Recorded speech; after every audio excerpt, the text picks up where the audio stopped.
अस्सलाम वालेकुम व्यूअर्स।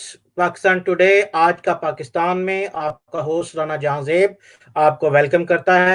नाजरीन, आज हमारे साथ पाकिस्तान टुडे में जो मेहमान हैं वो हैं अल्ताफ सती साहब। अल्ताफ सती साहब का तारुफ अगर आपको करवाते चलें, अल्ताफ सती साहब सियासतदान हैं, एंटरप्रेन्योर हैं, बिजनेसमैन हैं। इनका जो बैकग्राउंड है वो इंजीनियरिंग से है।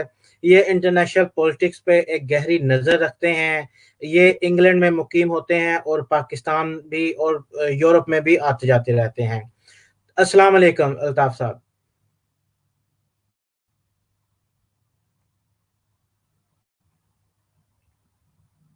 अल्ताफ साहब, आपको मेरी आवाज आ रही है?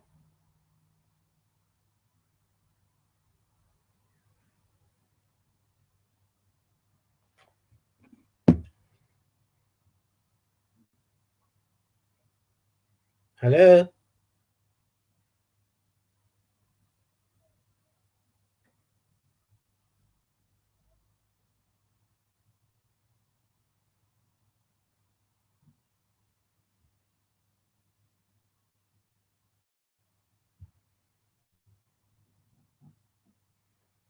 अल्ताफ साहब, आपको मेरी आवाज आ रही है?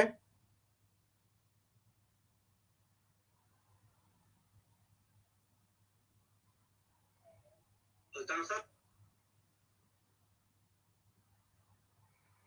शायद लाइन में कोई प्रॉब्लम हो गया। अल्ताफ साहब को दोबारा लाइन पर लेंगे। जी जनाब। अल्ताफ साहब, आपको मेरी आवाज आ रही है? जी जी जी, आवाज़ आ रही है। चले, जबरदस्त। नाज़रीन, आपको दोबारा तारुफ करवाते चलते। अल्ताफ साहब सियासतदान हैं, एंटरप्रेन्योर हैं, इंजीनियरिंग से इनका ताल्लुक है और जो इंटरनेशनल पॉलिटिक्स है इस पर गहरी नज़र रखते हैं। अस्सलाम वालेकुम अल्ताफ साहब। जी वालेकुम सलाम जनाब, और तमाम सुनने वाले को भी मेरा सलाम। जनाब, आप खैरियत से ठीक ठाक हैं? बहुत शुक्र अल्लाह का, आप सुनाएं। जी अल्हम्दुलिल्लाह। जैसा कि आपको मालूम है नाज़रीन कि आज का जो हमारा टॉपिक है वो यूरोपियन यूनियन के मुस्तकबिल के बारे में है।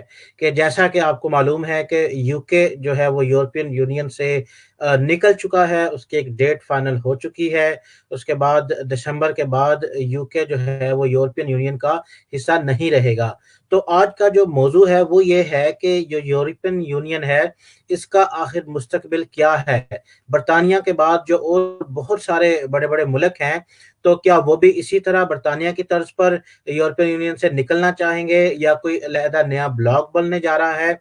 इसी तमाम मालूमात के बारे में जो है हम बात करेंगे अल्ताफ सेन सत्ती साहब से। अल्ताफ सत्ती साहब, सबसे पहले तो ये बताइए कि बरतानिया जो है वो यूरोप से निकल रहा है, तो इसको आप किस नज़र से देखते हैं? देखें जी, सबसे पहले एक तो ये है कि बरतानिया अगर यूरोपियन यूनियन से निकल रहा है तो सबसे पहले सवाल ये पैदा होता है कि आया कि ये अपने आप को स्टेबलाइज कर सकेगा, उसकी इकोनॉमी अपने आप को स्टेबलाइज कर सकेगी। और जो डील्स हैं यूरोपियन यूनियन के साथ और दूसरे ममालिक के साथ, जो वो करना चाह रहे हैं, उसके बाद वो अगर अपने आप को इकोनॉमिकली बहुत बेहतर पोजीशन में लाते हैं तो फिर उसका जो इफेक्ट ये होगा कि जो ब्रेक्सिट का कोई फायदा नजर आएगा। राइट। और उसके साथ साथ ये बात कहना कि इसका क्या फर्क पड़ेगा दूसरे ममालिक का, ये यूरोपियन यूनियन की जो उसकी जो है, उसकी स्ट्रेंथ पे क्या फर्क पड़ेगा कि आया दूसरे ममालिक इसको फॉलो करेंगे या नहीं। उसके सबसे पहले तो एक जो चीज है वो तो बहुत क्लियर है कि अगर ईयू जो है इससे निकलने के बाद बरतानिया अगर अपने आप को बहुत बेहतर पोजीशन में ला सकता है या ले आएगा, तो फिर उसको देखते देखते दूसरे ममालिक भी जो है वो भी ब्रेक्सिट स्टाइल का जो रेफरेंडम है उसकी तरफ जरूर माइल होंगे। अभी रिसेंटली इटली के अंदर एक पार्टी है जो सिर्फ इसलिए मार्च वजूद में आई है, उसका नाम भी क्विटली पार्टी रखा गया है। और उसका राइट। सिर्फ मकसद ये है कि इटली को जो है यूरोपियन यूनियन से अलग किया जाए। आपको याद होगा कि जब रेफरेंडम हुआ था तो नाइजल फराज ने यूरोपियन पार्लियामेंट के अंदर एक बड़ी पुरजोश तकरीर की थी, और उसमें आपने सुना होगा कि उसने ये कहा था कि जो यूरोपियन यूनियन का वजूद जो है वो खत्म हो जाएगा, और आइंदा 10 सालों के अंदर बहुत सारे जो यूरोपीय ममालिक हैं वो ईयू को छोड़ देंगे। राइट, अब चले जो यूके की। जी, जी यूके जी, की बात डिटेल में हम इंशाल्लाह अगले किसी प्रोग्राम में करेंगे। अगर हम यूरोपियन यूनियन की बात करें, तो आपका क्या ख़्याल है, अगला कौन-सा मुल्क निकलेगा? अभी इटली का आपने ज़िक्र किया और बड़े-बड़े मुल्क हैं, तो आप इस बारे में क्या राय रखते हैं? देखिए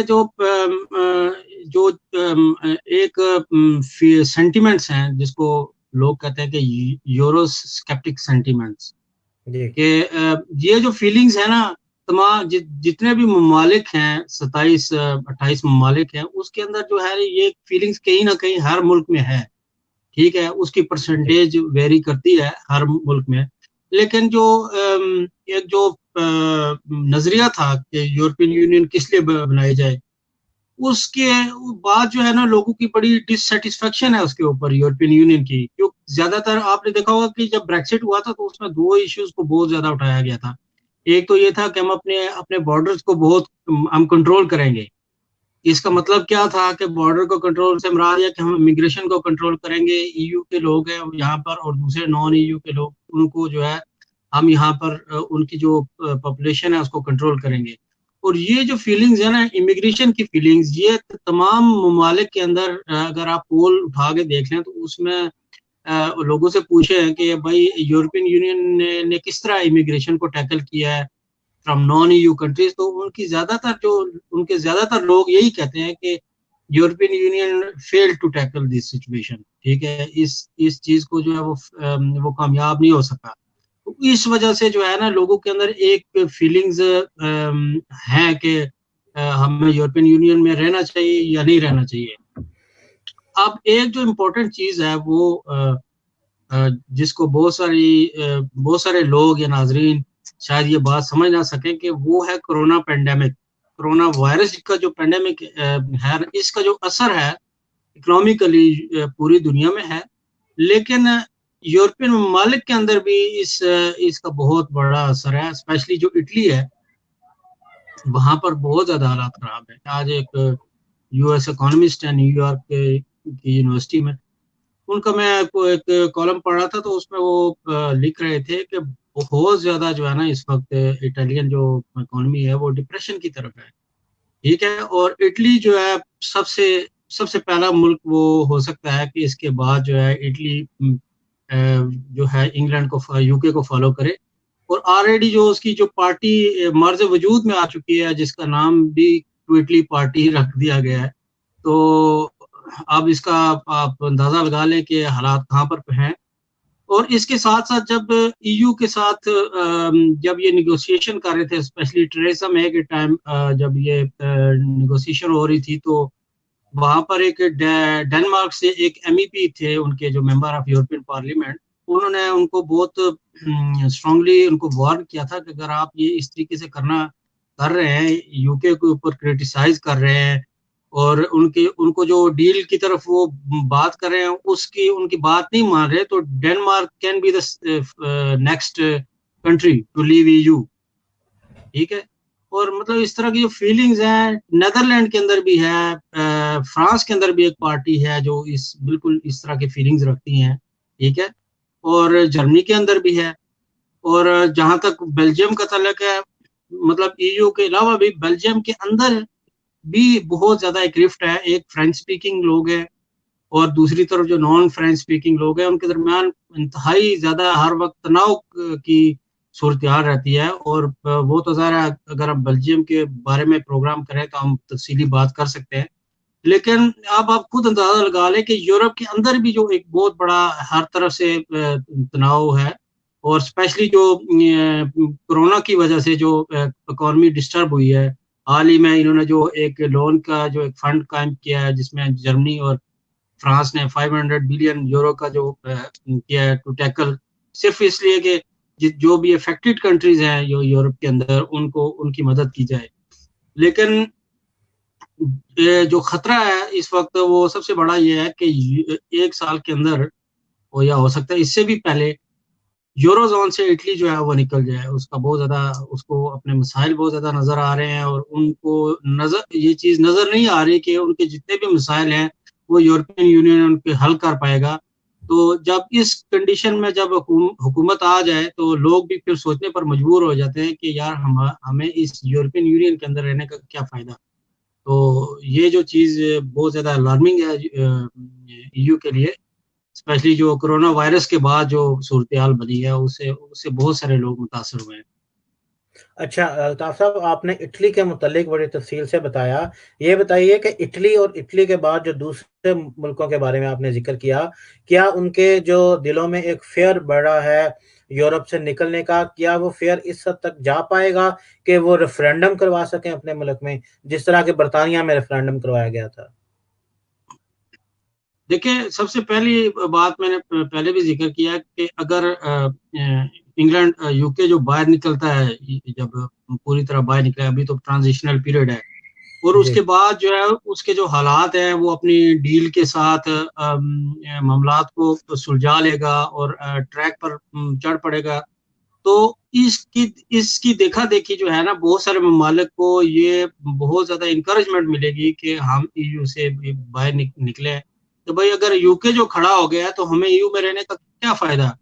बेसिकली बहुत सारे ममालिक इसलिए खड़े हैं कि ये एक प्लेटफॉर्म है, इकोनॉमिकल प्लेटफॉर्म है, जिसमें हम एक दूसरे के साथ डील्स करते हैं, ट्रेड करते हैं, ठीक है, और तजारत का ये दूसरे मुल्क को फायदा पहुंचता है। तो वो अगर वो देखेंगे कि यार यूके ने जो है वो इसका फायदा उठा लिया है, ठीक है, वो खड़ा हो गया है, तो मतलब हम फिर क्यों ये जो है क्यों ना करें। अच्छा अल्ताफ साहब, आपकी शायद कोई कॉल आ गई है। हेलो। अच्छा जी सर, ये जी बताइए। जनाब।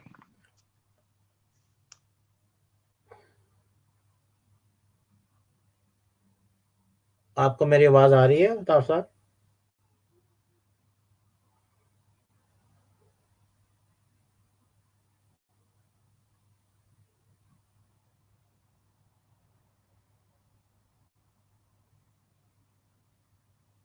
शायद अल्ताफ साहब की लाइन जो है वो डिस्टरबेंस का शिकार हो गई है। अ, हम अपने टेक्निकल डिपार्टमेंट से रिक्वेस्ट करेंगे कि उनको चेक किया जाए, और अगर उनसे राब्ता मुअत्तल हो चुका है तो उनसे दोबारा राब्ता करके उन्हें लाइव लिया जाए, ताकि जो क्वेश्चंस हमारे रह गए थे यूरोपियन यूनियन से मुतालिक, उन क्वेश्चंस के बारे में हम मज़ीद उनसे बात कर सकें। जी अल्ताफ सत्ती साहब, आपको मेरी आवाज़ आ रही है? जी जी, आवाज आ रही है। सॉरी, डिस्कनेक्शन हो रहा है इंटरनेट का कुछ। अच्छा सर, आपने ये बात की कि जो दूसरे मुल्क हैं वो यानी बरतानिया की तरफ इस वक़्त यूके की तरफ देख रहे हैं। But if this Brexit do not go well, अगर बरतानिया में ही जो है वो जो, क्योंकि जो बरतानवी अवाम है बहुत ज़्यादा, अगर आपको याद हो, ये जो ब्रेक्सिट का जो रेफरेंडम हुआ था ये 51 और 49 की रेशो से हुआ था।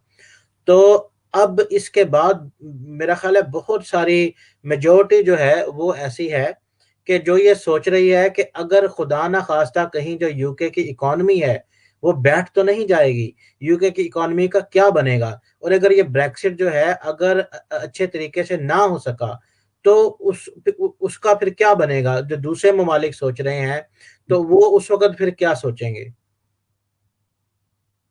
अच्छा, ये अभी हम थोड़ा सा एक जो बजट के हिसाब से हम जो चीजें है ना वो थोड़ी डिस्कस कर लें। जो यूरोपियन यूनियन का जो बजट है ना, उसमें तीन ममालिक थे। एक यूके था, जी। जर्मनी और फ्रांस, ये तीनों मिलकर 50% कंट्रीब्यूट करते थे। ठीक है जी। ठीक है, तकरीबन जिसमें 16.6% जो है वो यूके का शेयर था। और अब जाहिर है अगर ये यूके निकल जाता है तो उसका जो जीडीपी का जो रेशो, पहले जो पर पर्सन जो जीडीपी थी वो 42,200 यूएस डॉलर थी पर जी। पर्सन। जी। लेकिन जैसे यूके निकलेगा तो वो नीचे आ जाएगी, पर पर्सन जो है आफ्टर ब्रेक्सिट 41,800 हो जाएगी। जी। ठीक है, ये एक कैलकुलेटेड इनकी जो चीजें हैं कि जो यूके के निकलने से। अच्छा, दूसरी तरफ जो जितने भी दूसरे यूरोपियन ममालिक हैं ना, वो जर्मनी को ये कह रहे हैं कि आप अपना जो बजट का जो शेयर है ना, आप तो 40% लेके आए। ठीक है, आपको मेरी आवाज आ रही है? जी बिल्कुल आ रही है, अब अपनी बात जारी रखिए। अच्छा, अगर एक तो पहली बात है कि अगर यूके निकल जाता है, उसके दो ऑप्शन है, या तो यूके जो है डूइंग वेल, ठीक है, या UK will not do well. तो दोनों सूरत के अंदर यूरोप जो है ना वो फाइनेंशियल प्रॉब्लम में रहेगा। ठीक है, उसकी जी वजह यह है कि यूरोप के अंदर जो है ना, उनकी स्टेट्स के अंदर, मेंबर स्टेट के अंदर भी तनाव बढ़ जाएगा। जी उसकी वजह यह है कि जैसे मैंने बताया था कि एक बहुत की रोल अदा कर रहा था यूके, और यूके एक इम्पोर्टेंट जो था वो प्लेयर था। ठीक है, जब यूके बाहर निकलेगा तो सबसे पहले जो उनको प्रॉब्लम्स आएंगी, उनके बजट के बारे में प्रॉब्लम आएंगी। अब वो जर्नी को पुश कर रहे हैं कि भाई आप अपना जो बजट का जो शेयर है आप 40% से ऊपर लेके आए। ठीक है, जी तो जो ज़रा जर्मनी जो है, जर्मनी फिर फ्रांस, इन और ये दूसरे ममालिक, इनकी आपस में रिफ्ट शुरू हो जाएगी। ठीक है, ये आपस में एक दूसरे के साथ तनाव का शिकार हो जाएंगे। ये मतलब इनके ऊपर अभी भी इस वक्त भी बहुत सारे मामला के ऊपर डिसएग्रीमेंट्स हैं, इंडिविजुअल गवर्नमेंट्स के दरमियान भी बहुत सारी जी चीजों पर।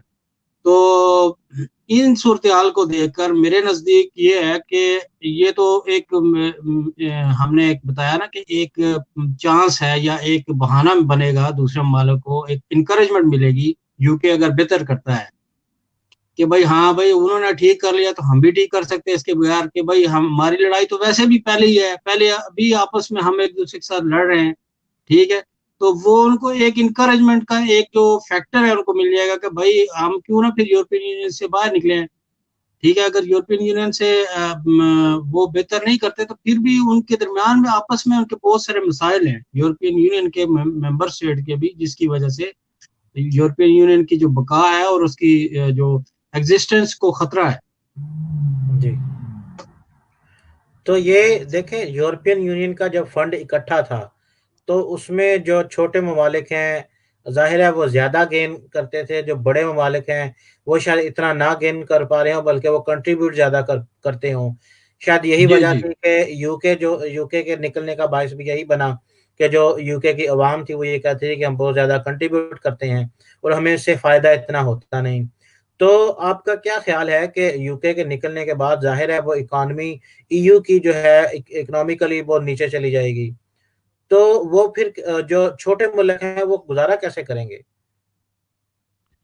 देखिए, यही यही बात जो है वो मतलब मैं कहने कहने मतलब कह रहा हूँ और कहने वाला हूँ कि देखिए, जो सबसे पहले इनके जो दरमियान बजट का मामला है ना, इसके ऊपर भी इनके उनके ऊपर बहुत ज्यादा तनाव आ जाएगा। दूसरा जो आपको पता है कि स्पेन के अंदर भी बहुत ज्यादा इकोनॉमिकल टर्मोइल है, वहां पे भी वो लोग सफर कर रहे हैं। इटली का भी रिसेंटली जो है वो अपने आप को मतलब बिल्कुल जो है उनके कंट्रोल से चीजें बाहर जा रही हैं।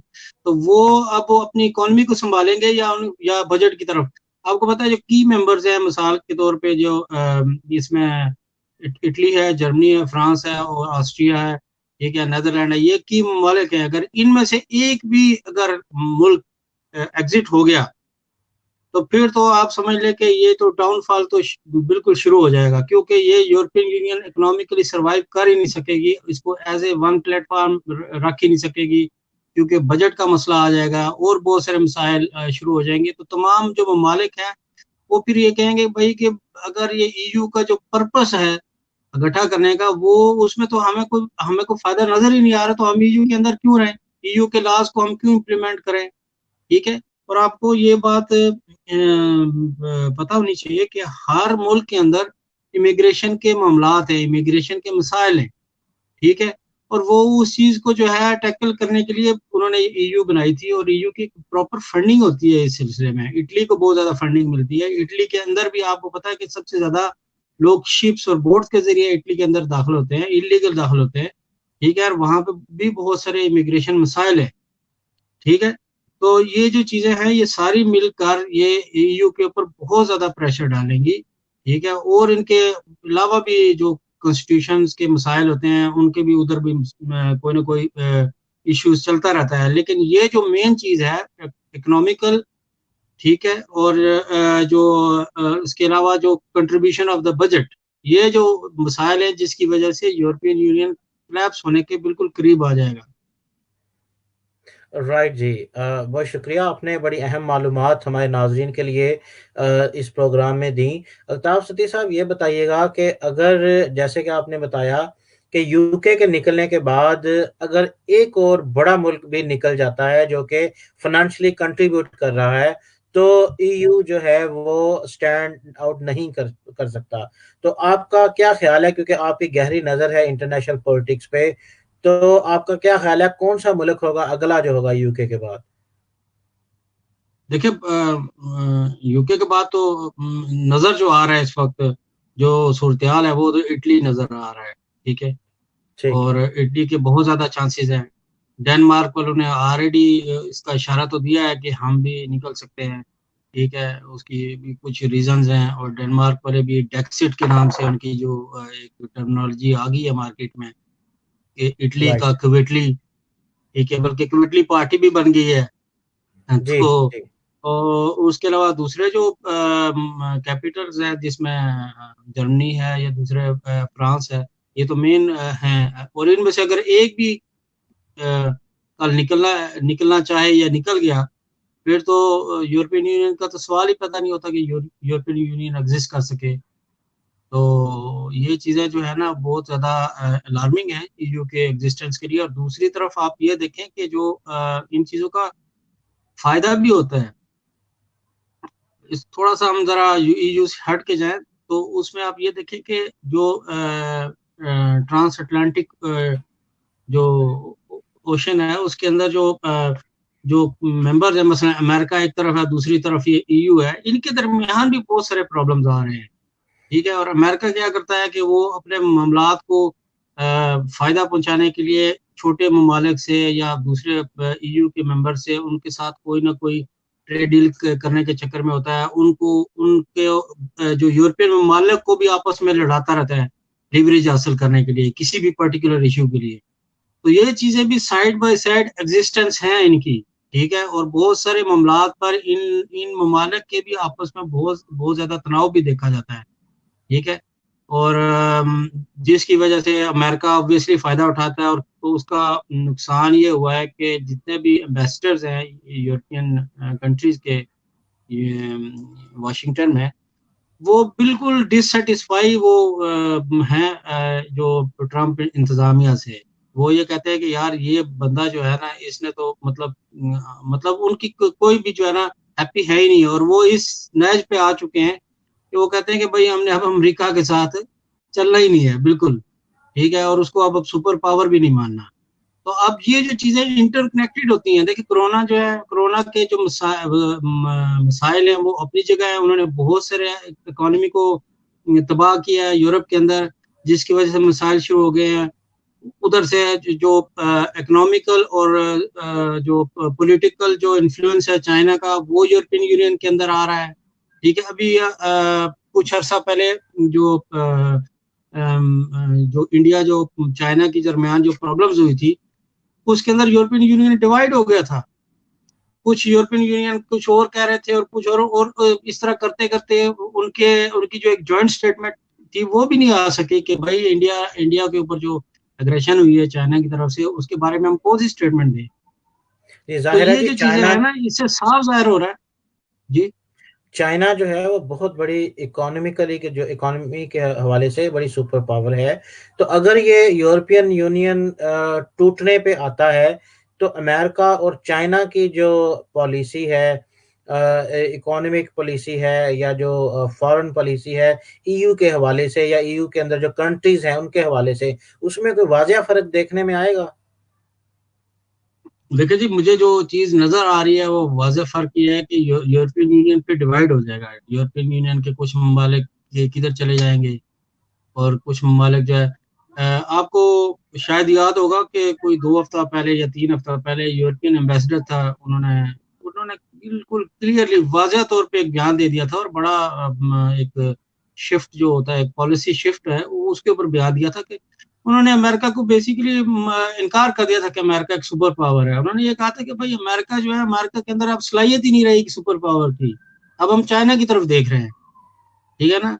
अब ये कोई किस तरह इस बात को, इस स्टेटमेंट को किस तरह समझता है, लेकिन मेरे नजदीक तो ये बहुत बड़ी बात थी कि अमेरिका जो है, अमेरिका को उन्होंने सुपर पावर मानने से इनकार कर दिया है, ठीक है। तो और जी, तो ये उसके अलावा भी बहुत सारे फॉरेन पॉलिसी की जो इशू होते हैं अमेरिका के, और लास्ट जो जितने भी 4 साल हैं, स्पेशली ट्रम्प के साथ इनके बहुत ज्यादा इश्यूज रहे हैं। पैलेस्टीनियन इशू रहा है, फिर नेटो के अंदर इनके बहुत ज्यादा इश्यूज हैं, और भी बहुत सारे मामलात के ऊपर यूरोपियन यूनियन और अमेरिका तो के इश्यूज हैं जिनको वो अभी तक सेटल नहीं कर सके, तो उसमें भी वो डिवाइडेड है, ठीक है। और ये जो चीजें मिलाकर जो यूरोपियन यूनियन को जो ब्लॉक है उसके ऊपर एक प्रेशर डाल रहे हैं, और ये इस प्रेशर को हो सकता है ये ईयू जो है वो फेस ना कर सके, ठीक है, और ईयू जो है वो टूट सकता है। अच्छा, ये जितनी मालूमात आपने दी है, इन मालूमात की रोशनी में हमें ये बताइए कि अगर जो जैसे कि आपने बताया कि यूरोपियन यूनियन जो नज़र आ रहा है वो, यानी एक तंजीम जो है वो टूट के उसके दो बड़े ब्लॉक बन सकते हैं। हो सकता है कि दो बड़ी तंजीमें जो हैं वो सामने आ जाएं, लेकिन इनकी अफादियत कितनी होगी? जैसा कि आपने देखा कि हमारे पास जो है वो यूनाइटेड नेशंस है, हमारे पास ओआईसी है, हमारे पास यूरोपियन यूनियन है। यूरोपियन यूनियन इनका जो है इंटरनेशनल कोर्ट ऑफ जस्टिस भी है, और यानी बहुत सारे इनके जो झेली इदारे हैं वो बड़े इफेक्टिव थे इंटरनेशनल पॉलिटिक्स के हवाले से। तो आपका क्या ख्याल है कि अगर ये टूट के दो तंजीमें बन जाती हैं तो क्या वो फॉल होंगी, और अगर होंगी या नहीं होंगी, और इनका पाकिस्तानी सियासत पर आप किस तरह असर देखते हैं? देखिए, सबसे पहले तो बात यह है कि जो जितने भी ममालिक हैं ना, उन्होंने अब चाइना और रशिया के साथ जो है ना उस उनकी तरफ देखना शुरू कर दिया है, ठीक है। अब वो चूंकि आपको पता है कि जो जितनी भी सियासत जो होती है ना, वो उसका कोई वो हम कोई किसी का दोस्त या कोई परमानेंट या दुश्मन नहीं होता, वो चेंज होता रहता है, ठीक है। तो अब ये जो जितनी भी जियो पॉलिटिकल सिचुएशन हैं, जितनी भी जिस तेजी से तब्दील हो रही हैं, स्पेशली ये जो कोरोना के बाद देखने में आई हैं, इसमें अब वो जो सफबंदियां हो रही हैं दुनिया के अंदर, ठीक है, पॉलिटिकल जो पार्टनर्स हैं वो चेंज हो रहे हैं। तो उसमें जो है ना, चाइना बहुत तेजी से उभर के आया है। और देखिए, अब एक आप आइडिया लगा लें कि सार्क ममालिक के 7 मुल्क हैं आई थिंक, सब के अंदर चाइना की जो है वो इन्वेस्टमेंट है, हैविली इन्वेस्टमेंट है, ठीक है। और यूरोप का भी छोटे ममालिक को भी आप करें, और इवन कि आप बर्तानिया की भी बात करें, फुटबॉल क्लब तक जो है वो चाइनीज ने खरीद लिए हैं, जी। ठीक है। और बड़े बड़े एयरपोर्ट्स उनके चाइना की इन्वेस्टमेंट है। और देखिए, बात यह है कि अब चाइना अगर कोई भी बड़ी बड़ी जो ताकत है वो इन्वेस्टमेंट करता है, तो उसका जो नेक्स्ट जो उसका जो टारगेट होता है वो इन्फ्लुएंस, फॉरेन पॉलिसी के ऊपर इन्फ्लुएंस करते हैं हमेशा। जब पहले वो इन्वेस्टमेंट करते हैं, फिर उस मुल्क के अंदर वो अपने आप को डिक्टेट करवाते हैं, वो डिक्टेट करवा कर उनको उनकी जो फॉरेन पॉलिसी को अपने अपने इंटरेस्ट में जो है ना वो बनवाने की कोशिश करते हैं, और यही चाइना वाले कर रहे हैं आहिस्ता आहिस्ता, ठीक है। तो जिसकी वजह से ये चीजें जो है, यूरोपियन यूनियन के अंदर भी जो ममालिक हैं उनकी जो इंडिविजुअल फॉरेन पॉलिसी है वो भी बहुत ज्यादा इफेक्ट हुई है, ठीक है। अगर मिसाल के तौर पे बहुत सारे, अभी हम बात करते हैं जी इकोनॉमी की, बहुत सारे ममालिक कोलैप्स करने की कोशिश की तरफ जाते हैं ईयू के अंदर, तो वो तो ज़ाहिर है उन्होंने अपने आप को सरवाइव करने के लिए किसी तरफ देखना ही है ना। अगर उनको यूरोपियन यूनियन नहीं कर सकती कवर अप, या जो भी पैसे इमदाद नहीं दे सकती, तो वो ज़ाहिर है उनके पास क्या ऑप्शन रह जाएगा? चाइना। अमेरिका की तो अपनी हालत इस वक्त ठीक नहीं है, आपको पता है उधर अंदर के हालात क्या है। तो एक जो चीज है ना, वो ये है कि ज़ाहिर ऑब्वियसली वो चाइना की तरफ देखेंगे, और चाइना की तरफ तो ऑलरेडी देख रहे हैं। बहुत सारे ममालिक में तो चाइना की बहुत ज्यादा इन्वेस्टमेंट है, जी। इवन के बर्तानिया की भी बहुत ज्यादा इन्वेस्टमेंट है बर्तानिया के अंदर। तो ये जो चीजें हैं, इन चीजों चीजों की वजह से जो एक तो ग्लोबल जो सुपर पावर का एक चाइना का रोल नजर आता है, दूसरा जो ईयू की जो पॉलिसी है एज ए वन प्लेटफॉर्म, वो तितर बितर होती हुई नजर आ रही है, ठीक है, उसमें मतलब वो अब अपनी पॉलिसी को वो बिल्कुल कंट्रोल नहीं कर सकेंगे, और क्या होगा कि वो एक मिसाल होती है कि जितने मुंह इतनी बातें। तो हर बंदा जो अपने अपने फॉरेन पॉलिसी की बातें हाँकना शुरू हो जाएगा। ठीक है, और उसका उसका फायदा तो ज़्यादा चाइना को होगा, लेकिन ईयू का जो मुस्तकबिल है वो टोटली जो है ना वो डैमेज और कोलैप्स की तरफ चला जाएगा। वेल राइट, जैसे कि आपने बताया कि जो ईयू का मुस्तकबिल है वो बिल्कुल खतरे में है। तो अगर फर्ज करें ईयू जो है वो डिवाइड हो जाता है या टूट जाता है, तो आपका क्या ख्याल है कि सार्क की तर्ज की तंजीम, या जैसे कि मलेशिया में एक कॉन्फ्रेंस हुई थी, जो इस्लामिक कंट्री है वो एक नई तंजीम बनाने जा रहे हैं। तो ममालिक, साउथ एशिया के ममालिक यानी पाकिस्तान, चाइना और आपका रशिया और इस मलेशिया और तुर्की, जो इस तरह के ममालिक हैं, क्या ये मिलके कोई बड़ी तंजीम बना सकते हैं कि जो ईयू की कमी जो है वो पूरी कर दे, और जो दुनिया में यानी यूनाइटेड नेशन के बाद कोई ऐसी एक तंजीम बन जाए जो वर्ल्ड ऑर्डर दे सके, जिसमें इंटरनेशनल जस्टिस के मुकदमे आए और इस तर्ज की तंजीम हो? देखिए, दुनिया जो है ना पोलराइजेशन की तरफ जा रही है ऑलरेडी, काफी हद तक हो चुका है। उसमें मिसाल के तौर पे सबसे जो की रोल वो चाइना बिल्कुल खुलकर जो है ना अब एज ए सुपर पावर सबको नजर आ रहा है। दूसरी एक जो इम्पोर्टेंट बात है कि ये जो तंजीमें हैं, ऑर्गेनाइजेशंस हैं, ये बनती भी रहती हैं और टूटती भी रहती हैं। आप मिसाल के तौर पे आने वाले टाइम में मुस्तकबिल में आपको नेटो का जो वजूद है उसको वो भी खतरे में नजर आएगा। नेटो बनाया क्यों गया था? नेटो तो इसलिए बनाया गया था कि रशिया के अगेंस्ट जो है ना यूरोप को आप सेफ कर सकें।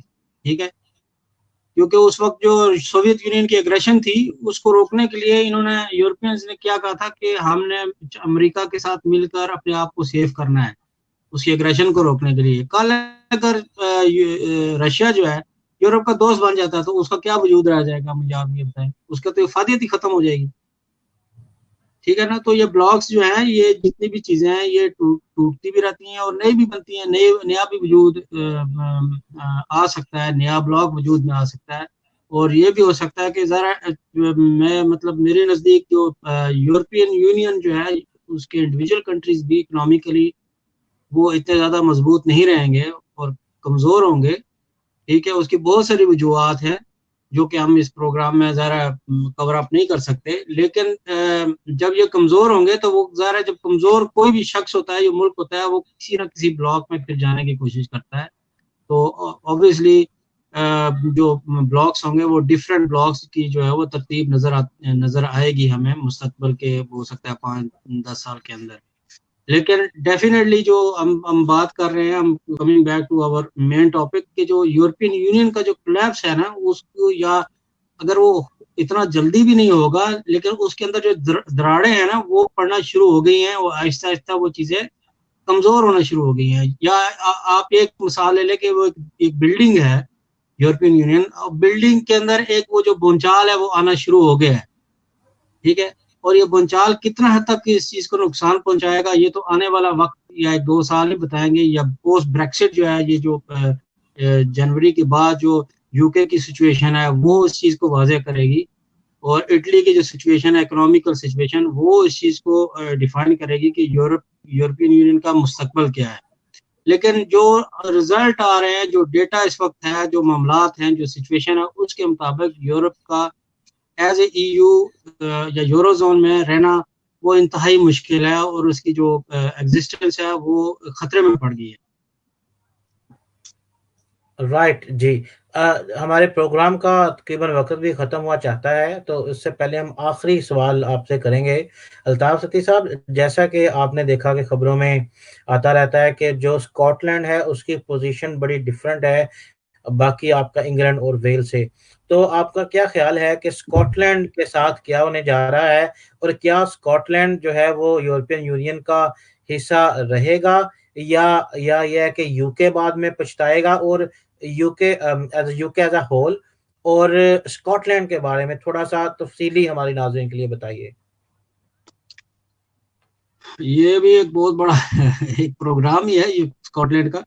देखिए, आप अगर आप ज़ाते खुद भी लेबर पार्टी से आपका ताल्लुक है, अगर आप खबरों को फॉलो कर रहे थे यूरोपियन यूनियन की जब निगोसिएशन हो रही थी 2016 से लेकर 2019 तक जितनी भी, तो जो स्कॉटिश नेशनल पार्टी की जो लीडर थी निकोला स्टर्जन, निकोलस वो जी।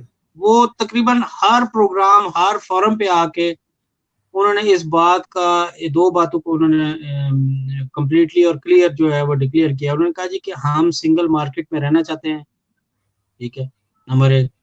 और नंबर दो, उन्होंने ये कहा था कि हमें एक नए रेफरेंडम की जरूरत है कि whether we want to stay in UK और नॉट, ठीक है। और उस वक्त जो प्राइम मिनिस्टर थी, उनके साथ काफी उनकी मुलाकातें भी, और तकरीबन उन्होंने उनको चुप कराया अथॉरिटेटिव वे से भी कि भाई ये क्या मजाक है, एक हो गया नया रेफरेंडम, आप तुम लोगों ने रोज ये मजाक बनाया हुआ है तो लेकिन उन्होंने अपनी ख्वाहिश का इजहार कर दिया था कि बात यह है कि हमने अब एक नया हम हमारी ओपिनियन चेंज हो गई है, ठीक है। तो की वजह से आपको मतलब आपने महसूस किया होगा। और अभी भी क्योंकि कोरोना की वजह से, जैसे मैंने आपको बताया कि अभी स्कॉटलैंड के अंदर तो अभी भी जो लॉकडाउन है वो उसकी सिचुएशन है। जी लेकिन ये जो चीजें हैं, जितनी भी इनके असरात आपको जब ये मामला थोड़े से संभल जाएंगे तो ये चीजें फिर बाहर निकल के आना शुरू हो जाएंगी। एक अमेरिकन अखबार की का मैंने इस दौरान मैंने स्कॉटलैंड की इंडिपेंडेंस के बारे में उन्होंने लिखा था। तो बात यह है कि जो ये जो चीजें स्कॉटलैंड की इंडिपेंडेंस की यूपी के अंदर भी और बाहर के जो अखबारात है उधर भी ये जिक्र हो रहा है। इसका मतलब ये नहीं है कि ये मसला ठप हो गया है, ये चीजें होंगी। और देखा देखी फिर क्या होगा कि अगर ये यूके जो है मतलब है कि वो उधर से स्कॉटलैंड वालों ने अपनी आवाज दे दी, तो नॉर्दर्न आयरलैंड वाले भी ज़रा इस चीज को फॉलो कर सकते हैं और करेंगे। मेरा ख्याल है वो जी ज्यादा करेंगे। तो जी मतलब ये इसको तफसील में अगर बातें की जाए तो जी, ज्यादा जाहिर है बेहतर है। उसके लिए, जी जाहिर है उसके लिए तो एक पूरा प्रोग्राम हमें चाहिए। दरिया को चलें। कूदे में बंद करना है कि जी यूके की जो मामलात है ना वो भी इतने इनकरेजिंग नहीं है पॉलिटिकली। जी बिल्कुल जी, अल्ताफ सती साहब, आपका बहुत शुक्रिया कि आप हमारे प्रोग्राम में तशरीफ़ लाए और अब आपका जो नॉलेज था, जो इंटरनेशनल पॉलिटिक्स, इंटरनेशनल अफेयर्स के मुतल्लिक जो आपकी निगाह थी, वो आपने हमारे नाज़रीन से शेयर किया। आपका तहे दिल से शुक्रिया अदा करते हैं। नाज़रीन, हम जैसा कि आपको मालूम है कि हम आज के पाकिस्तान के नाम से प्रोग्राम हर हफ़्ते आपके लिए लेकर आते हैं। आज के प्रोग्राम में हमारे साथ अल्ताफ सती साहब थे।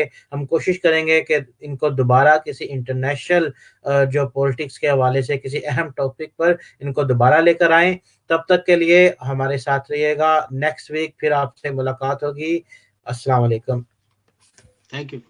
Thank you ji.